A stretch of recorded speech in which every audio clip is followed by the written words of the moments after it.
अब नेक्स्ट आता है कि हमने कल ये डिस्कस कर लिया था कि डीएनए में जो बेसिकली नाइट्रोजनस बेसिस प्रेजेंट होती हैं, एक तो होती हैं प्यूरिन जिनमें शामिल है एडेनिन एंड गुआनिन, और दूसरी है पिरिमिडीन जिसमें है साइटोसिन शामिल है और थायमिन शामिल है। अब एक साइंटिस्ट थे जिन्होंने, जब इसमें उनका नाम था एवन चारकॉफ, तो जब उन्होंने स्टडी किया डीएनए को तो उनको बहुत इंटरेस्टिंग फैक्ट मिला about arrangement and about composition of basis. यानी जब उन्होंने उनके कंपोजिशन देखा तो उन्होंने कहा कि okay, one species to other species the composition of DNA, base composition of DNA varies, यानी डिफरेंट होती है। और हमें ये पता है कि न्यूक्लियोटाइड्स एक दूसरे से डिफरेंट होते हैं बिकॉज ऑफ दीज बेसिस। जिस न्यूक्लियोटाइड में एडेनिन प्रेजेंट होगा हम उसे उस न्यूक्लियोटाइड को ए से रिप्रेजेंट कर देते हैं, जिसके अंदर थायमिन प्रेजेंट होगा हम उसे टी से रिप्रेजेंट कर देते हैं। और इसी तरह से जो न्यूक्लियोटाइड्स का सीक्वेंस है, वाई इट इज इम्पोर्टेंट, क्योंकि जो न्यूक्लियोटाइड्स का सीक्वेंस है वो एक तरह का जेनेटिक कोड है। और ये जो जेनेटिक कोड है ये हमें किस बारे में इंफॉर्मेशन दे रहा है? ये हमें इंफॉर्मेशन दे रहा है जेनेटिक कोड के जी जीन में क्या प्रोटीन प्रोडक्ट बनाने हैं, उससे आरएनए कैसे बनेगा और उससे प्रोटीन कैसे बनेगा। तो इस तरह से न्यूक्लियोटाइड सीक्वेंस बहुत इंपॉर्टेंट है और ये एक स्पीशीज से दूसरी स्पीशीज में वेरी करता है, क्योंकि हर स्पीशीज की एक अपनी कैरेक्टरिस्टिक्स प्रोटीन बनती है उनका एक, अब वो हर स्पीशीज दूसरे स्पीशीज से डिफरेंट है तो हर एक का डीएनए भी दूसरे से डिफरेंट है और ये बेस कंपोजिशन वेरी करती है। DNA specimens isolated from different tissues of the same species have same base composition. Like अगर हम ह्यूमन में से DNA आइसोलेट करते हैं, स्किन सेल्स में से करते हैं, हम आइसोलेट करते हैं किडनी सेल्स में से करते हैं, हम किसी और सेल से करते हैं, किसी और टिश्यू से करते हैं, तो हमारी बॉडी के हर टिश्यू के हर सेल में डीएनए स्पेसिमेन सेम है या आइडेंटिकल है। मीन हमारे अंदर बिलियंस ऑफ सेल हैं तो हमारे हर सेल में डीएनए कॉम्पोजिशन सेम है। इसी तरह किसी और एनिमल की एग्जांपल लें, आप उसे किडनी सेल से लें, हार्ट सेल से लें, मसल से लें। आप इस तरह प्लांट की बात करते हैं, हम एक प्लांट के लीव से एक्सट्रैक्ट करें चाहे डीएनए, चाहे उसकी पेटल्स से करें चाहे रूट से करें, हर जगह हम जहाँ से भी आइसोलेट करते हैं हमें जो डीएनए कॉम्पोजिशन मिलेगी वो सेम है। क्यों सेम है? क्योंकि हर जो ऑर्गेनिज्म है चाहे वो मल्टी सेलुलर भी है, उनका आगाज़ तो एक सेल के डिवीजन से होता है ना, एक सेल से होता है, उसके आगे डिवाइड होकर मल्टी सेलुलर बनते हैं, तो उनके अंदर same copy of DNA present है। बट ये पॉइंट इंपॉर्टेंट है कि जो डीएनए प्रेजेंट तो हर जगह पर है, लेकिन हर जीन हर सेल में एक्सप्रेस नहीं होता। लाइक हमारे जो इंसुलिन बनाने वाले जीन है वो जस्ट हमारे पेंक्रियाटिक सेल्स में खुद को एक्सप्रेस करते हैं और जस्ट वहीं पर इंसुलिन बनता है। ऑल्दो इंसुलिन बनाने के लिए जो जीन चाहिए वो तो हमारे स्किन सेल्स में भी प्रेजेंट है, हमारी किडनी सेल में भी प्रेजेंट है, लेकिन वो एक्सप्रेस सिर्फ कहाँ पर होगा? तो एक्सप्रेस जस्ट पेंक्रियाटिक टिश्यूज में होगा। अब उन्होंने फर्दर उन्होंने जो लॉ देखे उसमें उन्होंने क्या देखा कि डीएनए के अंदर हमेशा क्या होगा कि एडेनिन की कंपोजिशन या एडेनिन की परसेंटेज हमेशा इक्वल होती है थायमिन के। मीन के जितने परसेंट एडेनिन है उतने ही परसेंट ही थायमिन प्रेजेंट होगा। इसी तरह से उन्होंने ये देखा कि जितना गुआनिन प्रेजेंट है, जितने नंबर ऑफ गुआनिन प्रेजेंट है उतने ही नंबर साइटोसिन के भी प्रेजेंट है, यानी गुआनिन इज इक्वल टू सी।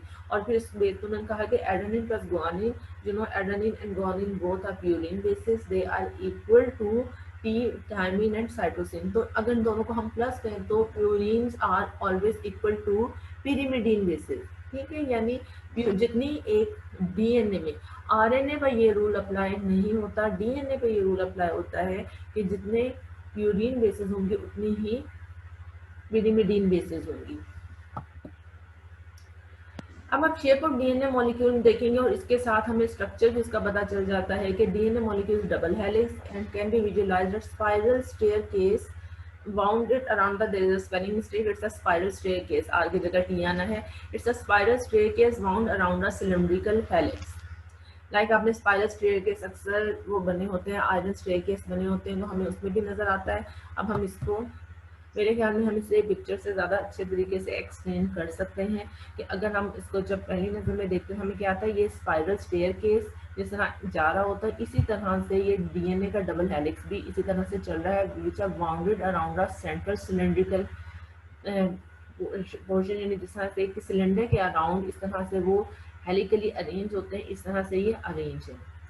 अब अगर हम इसको मज़ीद डिटेल में देखें तो हम ये देखते हैं कि इसमें जो साइड जो इसकी बैकबोन है असल में वो किसकी बनी हुई है, it is made up of sugar and phosphate. यानी ये जो हमें स्ट्रक्चर नज़र आ रहा है ये किससे बना हुआ है, शुगर एंड फॉस्फेट के। और इसके जो दरमियान में हमें नज़र आ रहे हैं यानी ये है नाइट्रोजनस बेसिस। यानी अगर हम इसे और ज़्यादा ओपन करके देखें तो यहाँ पर हमें ये शुगर फॉस्फेट बैकबोन नज़र आ रही है। और जिस तरह स्टेयर केस में स्टेप्स बने होते हैं तो ये स्टेप्स किसके बने हुए हैं, ये एडेनिन और ये नाइट्रोजनस बेसिस के बने हुए हैं। और यहाँ पर और ज़्यादा एक्सटेंडेड फॉर्म में है। आप यहाँ पर अगर देखें तो हम देख रहे हैं कि ये देखें ये शुगर फॉस्फेट अरेंज है। यहाँ पर एक दूसरे स्ट्रैंड में भी शुगर फॉस्फेट अरेंज है and they are joint together.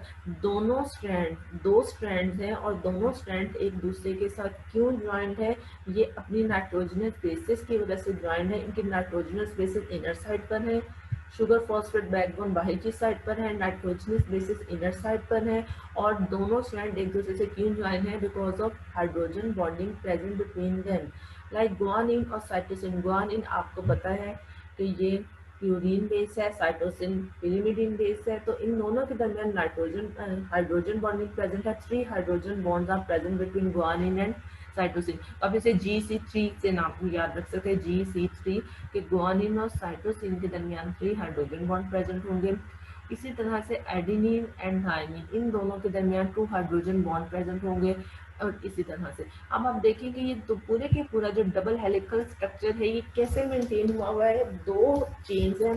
और how these 2 chains of DNA are joined together, they are joined together due to presence of hydrogen bonding between these bases। तो इन बेसिस को हम क्या कहते हैं। और अब आपने इसमें ये भी अभी हमने देखा कि प्यूरीन हमेशा बेस पेयर करती है पिरिमिडीन के साथ। अब आप डीएनए में देखें कभी भी जो दो प्यूरिन बेसिस आपस में बेस पेयरिंग नहीं कर रहे डीएनए में, ठीक है, ए और जी आपस में बेस पेयरिंग नहीं करेंगी। इसी तरह से साइटोसिन और थायमिन ये दोनों पिरिमिडीन बेसिस ये आपस में बेस पेयरिंग नहीं करेंगी। क्या रूल है हमारे पास, इसको पेयरिंग रूल कहते हैं। या ये लॉ क्या है कि जस्ट क्या होगा, प्यूरिन बेसिस हमेशा पिरिमिडीन के साथ ही बॉन्डिंग करेंगी। दोनों स्ट्रैंड जब डीएनए अरेंज होते हैं तो हमेशा क्या होता है, प्यूरिन हमेशा पिरिमिडीन के साथ ही बेस पेयर करेगी। अब प्यूरिन ने पिरिमिडीन के साथ करना है, पिरिमिडीन तो 2 तरह की है, तो इसमें फर्दर हम स्पेसिफिक हो जाते हैं। फर्दर स्पेसिफिक क्या है कि साइटोसिन हमेशा गुआनिन के साथ ही हाइड्रोजन बॉन्ड करेगी। इसका मतलब है कि जो साइटोसिन है गुआनिन है ये एक दूसरे की कॉम्प्लीमेंट्री बेसिस हैं। ये एक है हमारे पास पिरिमिडीन, एक है प्यूरिन, तो ये दोनों जो है ये एक दूसरे के कॉम्प्लीमेंट्री हैं। In the same way adenine क्या है, प्यूरिन बेस है, ये पिरिमिडीन है। एडेनिन हमेशा बेस पेयर करेगी थायमिन के साथ, और ए और टी एक दूसरे के कॉम्प्लीमेंट्री बेसिस हैं, ये एक दूसरे के कॉम्प्लीमेंट्री हैं। तो इसको हम कहते हैं कॉम्प्लीमेंट्री बेस पेयर। यानी अगर आपके पास डीएनए के एक स्ट्रैंड का सीक्वेंस हो तो आप डीएनए के दूसरे स्ट्रैंड का सीक्वेंस लिख सकते हैं, ड्रॉ बता सकते हैं। क्यों, क्योंकि आपको पता है कि ये अंडरस्टूड है कि जो एक स्ट्रैंड के अंदर सीक्वेंस है दूसरा स्ट्रैंड जो होगा वो उसके कॉम्प्लीमेंट्री होगा। ये अंडरस्टूड है। अगर एक तरफ ए है तो ऑब्वियसली उसके दूसरी तरफ टी ही होगा, क्योंकि ये सिर्फ ए जो है वो टी के साथ ही बॉन्डिंग करेगा, ए कभी भी सी के साथ नहीं करेगा। तो इस तरह से ये कॉम्प्लीमेंट्री बेस पेयरिंग है। तो इसी वजह से हम कहते हैं कि जी ये जो दोनों स्ट्रैंड्स हैं ये एक दूसरे के कॉम्प्लीमेंट्री हैं, ठीक है, ये दोनों स्ट्रैंड एक दूसरे के कॉम्प्लीमेंट्री हैं। हम दोबारा इसमें से एक बार कर लेते हैं। ये अब ये देखें हमने जो सारी चीज़ें हम एक बार दोबारा पढ़ लेंगे। Bases are on the inside of the helix, deoxyribose phosphate are on the outside the helix. In most of the DNA is right handed type. In DNA there are actually 2 anti parallel long molecule, ठीक है, ये सारी बातें हमने यहाँ पर देख ली हैं। अब ये बताइए एंटी पैरेलल क्यों है। एंटी पैरेलल इसलिए हम इसे कहते हैं। ओके, अब यहाँ पर देखें, यहाँ पर फॉस्फेट ग्रुप है, फॉस्फेट ग्रुप अटैच होता है कार्बन नंबर 5 के साथ, तो इसको हम कहेंगे ये 5 प्राइम एंड है। और 5 प्राइम एंड का मतलब ये है कि यहाँ पर जो फॉस्फेट ग्रुप है उसके साथ मजीद कोई न्यूक्लियोटाइड ऐड नहीं है। बाकी अब दरमियान में देखें तो फॉस्फेट 2 राइबोस के साथ कनेक्टेड है, लेकिन यहाँ पर इस फॉस्फेट के साथ कोई और राइबोस शुगर अटैच नहीं है, सिर्फ एक साइड पर है, बाहर की साइड पर नहीं है। तो हम इसको क्या कह देते हैं, हम कह देते हैं कि जी ये अब क्या है कि ये 5 प्राइम एंड है। अब इसके दूसरी साइड पर आए, इस पॉइंट पर आपको पता है कि OH ग्रुप प्रेजेंट होगा कार्बन नंबर 3 पर। ये OH ग्रुप अब किसी न्यूक्लियोटाइड के साथ अटैच नहीं है और ये फ्री है। तो क्योंकि ये OH ग्रुप 3 कार्बन पर प्रेजेंट हो तो हम इसे 3 प्राइम, हम इसे OH साइड कह देते हैं या 3 प्राइम एंड कहते हैं, और इसको हम कहते हैं, इसको ये है 5 प्राइम। और देखिए एक तरह से अब देखिए अपसाइड डाउन है ना, ऊपर से चेन नीचे चल रही है। अब इसके ऑपोजिट चेन देखिए, ये ऐसे नहीं लग रहा कि हमने चेन को उल्टा कर दिया है। जैसा आप ये चेन देखें, इस चेन को देखें, इस चेन में ऑपोजिट है। यहाँ पर जो लेफ्ट साइड पर चेन है इसमें 5 प्राइम जो फॉस्फेट था वो ऊपर की तरफ था। इस चेन में देखेंगे, इस चेन में जिसका कार्बन नंबर 3 है, कार्बन नंबर 3 जो है वो ऊपर की साइड पर है, वो उसका OH फ्री है। और नीचे की साइड को देखेंगे तो यहाँ पे 5 प्राइम एंड है। अब आपने ये भी याद रखना, इस पर आपने कंफ्यूज नहीं होना। 5 प्राइम एंड कौन सा है, जहाँ पर फॉस्फेट ग्रुप प्रेजेंट है कार्बन नंबर 5 के साथ और किसी और न्यूक्लियोटाइड के साथ अटैच नहीं है, बस अपने ही राइबोस के साथ अटैच है। और 3 प्राइम एंड कौन सा है, 3 प्राइम एंड जहाँ पर कार्बन नंबर 3 पर OH ग्रुप फ्री है। इसी तरह से इसका जो यहाँ पर फॉस्फेट ग्रुप है ये इसका 5 प्राइम एंड है और यहाँ पर 3 प्राइम एंड है। और दोनों चेन एक दूसरे के एंटी पैरेलल है। ये देखिए यहाँ पर फॉस्फेट ऊपर, यहाँ पर फॉस्फेट नीचे, यहाँ पर 3 प्राइम एंड ऊपर, यहाँ पर 3 प्राइम एंड नीचे। तो ये दोनों चेन एक दूसरे के एंटी पैरेलल है। और ये देखें आप इसमें ये देखने के हाइड्रोजन बॉन्डिंग्स के साथ है। और ज़्यादा जब आप इसको फॉर्म में देखते हैं तो इस तरह से डबल हेलिकल फॉर्म में है। अब आपने जो मैं आपको बातें अभी बता चुकी हूँ, हम इसको यही बातें यहाँ पर रिपीट हो रही हैं कि these two chains are joined to each other through nitrogenous bases and base joining is specific. Purine only joins with pyrimidine, adenine only joins with thymine, cytosine only joins with guanine. और ये जो है ना कि जी adenine हमेशा thiamine के साथ join होगी, साइटोसिन हमेशा गुआनिन के साथ होगी, इसको हम कहते हैं पेयरिंग रूल। और इसी वजह से हम कहते हैं ये कॉम्प्लीमेंट्री पेयर ऑफ बेसिस हैं। लाइक A और T हैं, ये एक दूसरे के कॉम्प्लीमेंट्री हैं। C और G ये एक दूसरे कॉम्प्लीमेंट्री है, तो हम इसको कॉम्प्लीमेंट्री बेस पेयर कहेंगे, ठीक है। और दूसरी बात ये कि G और C जो एक दूसरे के साथ बॉन्ड अटैच हो रहे हैं, एक दूसरे के कॉम्प्लीमेंट्री हैं, इनके दरमियान 3 हाइड्रोजन बॉन्ड प्रेजेंट होंगे और A और T के दरमियान 2 hydrogen bond. In crystalline DNA bases are separated by 0.34 nanometer and each base is rotated at 36 degree in relation to previous base। अब ये बात हम यहाँ पर देख सकते हैं। अब देखें यहाँ पर डबल हेलिकल फॉर्म में है, यहाँ पर ज़्यादा एक्सप्लेन में बता देंगे किस तरह से हाइड्रोजन बॉन्डिंग प्रेजेंट है T और A के दरमियान और G और C के दरमियान। ये यहाँ पर आप देख रहे हैं थायमिन सिंगल रिंग या पिरिमिडीन बेस है, और देखें यहाँ पर ये इनकी हाइड्रोजन बॉन्डिंग है, और इसी तरह से G और C के दरमियान हाइड्रोजन बॉन्डिंग है। अब आप यहाँ पर देखें कि जी ये 0.34 नैनोमीटर, ये एक बेस पेयर को रिप्रेजेंट कर रहा है, ये दूसरे बेस पेयर को। दोनों बेस पेयर के दरमियान डिस्टेंस कितना है, दैट इज 0.34 नैनोमीटर। अब जब एक कंप्लीट टर्न होता है, कंप्लीट टर्न ये कि यहाँ से शुरू हुआ और यहाँ आकर ये फिर कंप्लीट हुआ, ठीक है। ये देखें यहाँ से शुरू हुआ और यहाँ से ये कंप्लीट हुआ। तो एक जो कंप्लीट टर्न है उसके अंदर 10 बेसिस प्रेजेंट होती हैं, ठीक है। दो बेसिस के दरमियान जो डिस्टेंस है दैट इज 0.34 नैनोमीटर, और जो एक कंप्लीट टर्न होता है उसके अंदर होती हैं 10 बेसिस, और जो कंप्लीट टर्न है जब हम उसकी लेंथ मालूम करते हैं कि यहाँ से ये शुरू हुआ और देखिए यहाँ पर आके इसका एक टर्न कंप्लीट हुआ, तो ये कितना बनता है, ये 3.4 नैनोमीटर बनता है। सेकेंडली हमने क्या कहा कि अब ये देखें ये बेसिस जो है ये बिल्कुल एक दूसरे के ऊपर नहीं है, ये थोड़ा सा ट्विस्टेड है। तो एक बेस दूसरी बेस से जो थोड़ा सा एंगल का उसका डिफरेंस आ रहा है दैट इज 36 डिग्रीज का। अब इसके बाद ये देखिए इनके अंदर ग्रूव्स प्रेजेंट है, इसको हम कहते हैं, ये जो स्मॉलर वन है हम इसे कहते हैं माइनर ग्रूव, और ये है इसकी मेजर ग्रूव। अब इन ग्रूव्स का क्या फंक्शन होता है, इन ग्रूव्स में ये अपने अंदर प्रोटीन को एकोमोडेट कर सकते हैं। यानी कुछ प्रोटीन्स ऐसी होती हैं which are helpful in gene expression, यानी हम जेनेटिक्स में डिटेल में भी पढ़ेंगे कि हमारे अंदर हर जीन हर वक्त एक्सप्रेस नहीं होता। जिस तरह कुछ जीन्स है उनके लिए बड़ी होती है कि जी जब उनकी ज़रूरत होगी तभी वो जीन एक्सप्रेस होंगे। तो फिर एक पर्टिकुलर प्रोटीन होती है जो उसको कंट्रोल करती है जीन एक्सप्रेशन को, तो इन ग्लूज में वो प्रोटीन को एकोमोडेट करते हैं और इससे बाकी जो बेस सीक्वेंस है डीएनए का उसको डिस्टर्ब किए बगैर वो प्रोटीन यहाँ पर इसको आ जाएंगे, यहाँ पर फिट होंगे और इस तरह से वो जीन एक्सप्रेशन में हेल्प करेंगी।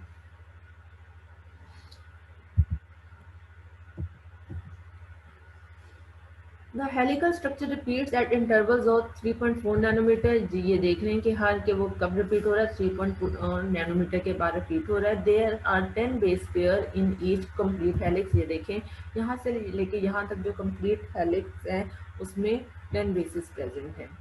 DNA helix is 2 nanometre in diameter. अगर हम इस तरह से देखें तो इसका जो डायमीटर बनेगा that is 2 nanometre. The molecule shows minor and major grooves.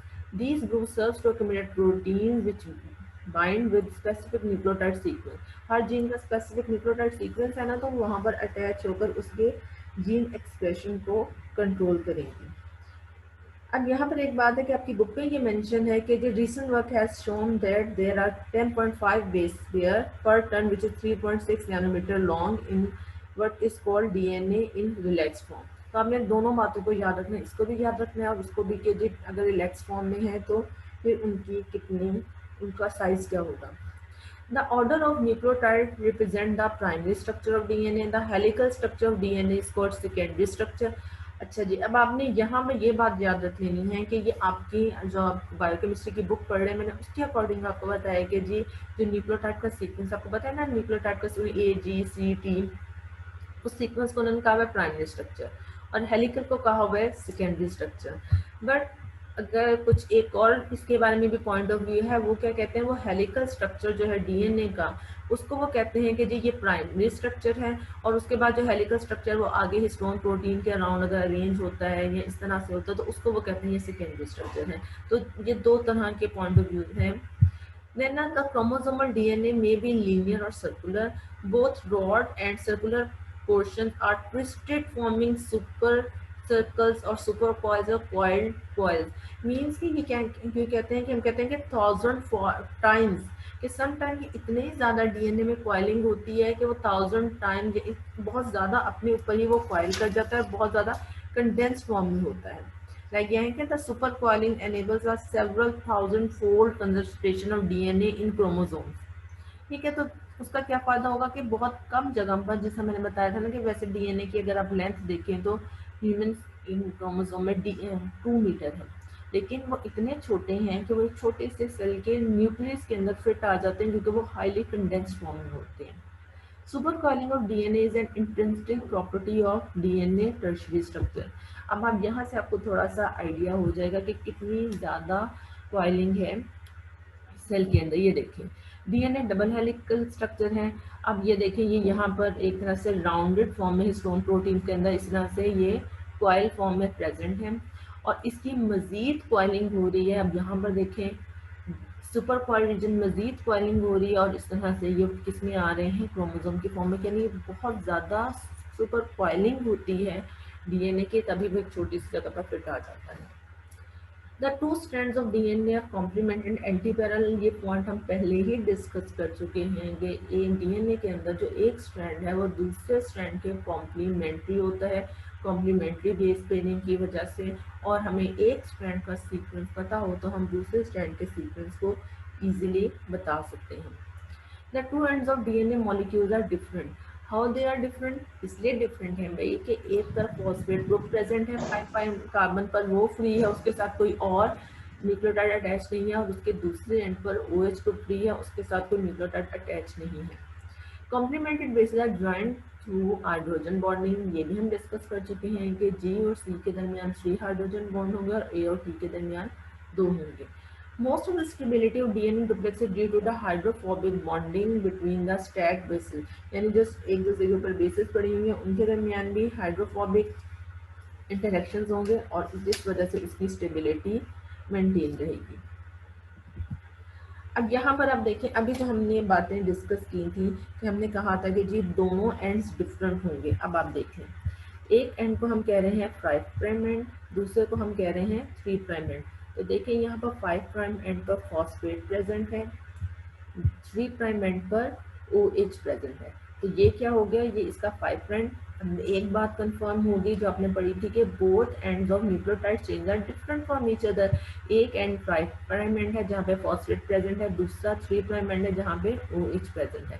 In the same way आप दूसरी चेन को देखें तो उसमें नीचे की साइड पर फॉस्फेट ग्रुप है जो कि 5 प्राइम एंड को रिप्रेजेंट कर रहा है, और ऊपर की साइड पर ये OH फ्री है जो कि 3 प्राइम एंड को रिप्रेजेंट कर रहा है। मीन दोनों एंड्स पॉलीन्यूक्लियोटाइड चेन के दोनों एंड्स डिफरेंट है, एक 5 प्राइम एंड है और दूसरा 3 प्राइम एंड है। दूसरी बात आपने क्या पढ़ी, आपने पढ़ा कि ये दोनों एक दूसरे के कॉम्प्लीमेंट्री हैं। कॉम्प्लीमेंट्री मीन कि अगर एक तरफ आपको गुआनिन मिलेगा तो दूसरी तरफ आपको साइटोसिन मिलेगा, और एक तरफ आपको टी मिल रहा है तो दूसरी तरफ ए मिलेगा। यानी हमें एक तरफ का सीक्वेंस पता हो तो हम दूसरी तरफ का सीक्वेंस लिख सकते हैं, क्योंकि हमें कॉम्प्लीमेंट्री बेस पेयरिंग का पता है तो दोनों स्ट्रैंड एक दूसरे के कॉम्प्लीमेंट्री हैं।